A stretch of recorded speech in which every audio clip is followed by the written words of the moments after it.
All right, let's see. Okay, here's a good one. This is a Corona related one, I'm sure, and it ties into the whole cultivation and Okay. solicitation piece of it. Dan wants to know, how have you used Zoom, or I guess really, any software that is, remote conversations or video conversations for solicitation of donors or Mhm. acquisition of donors, making new friends. How do you see Zoom playing into that dynamic?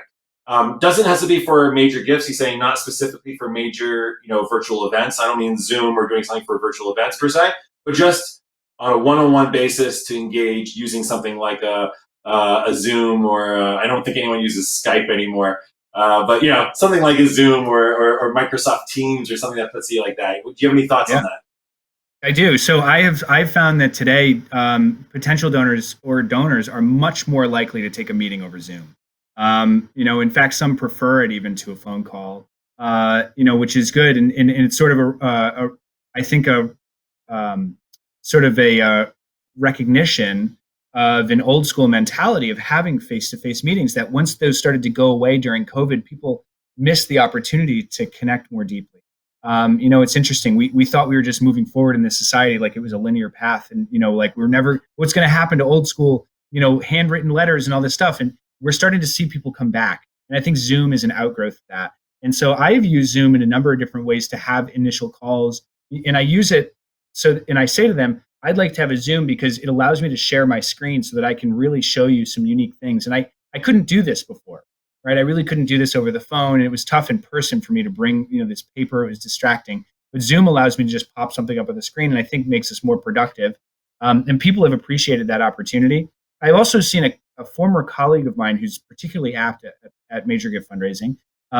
What she did is so they engage with their mission very directly. And so they have lots of photos, lots of things to touch and see and feel.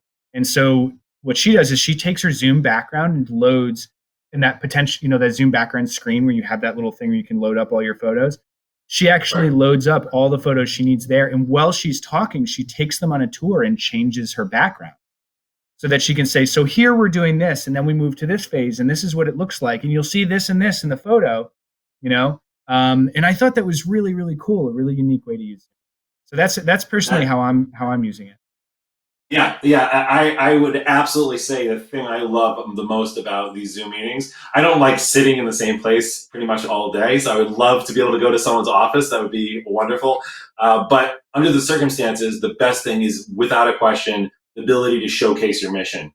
Right? You could be 6,000 miles away from somebody, and like you've described, the ability to share stuff and to do it, it almost feels like a working meeting, and you just get more done. It can be more powerful. I've seen instances where clients invited one of the constituencies who were served by the organization to participate on a Zoom call, like access to people, right? Like the idea of saying, okay, how can I take someone who is affected by our mission and bring him to someone's office?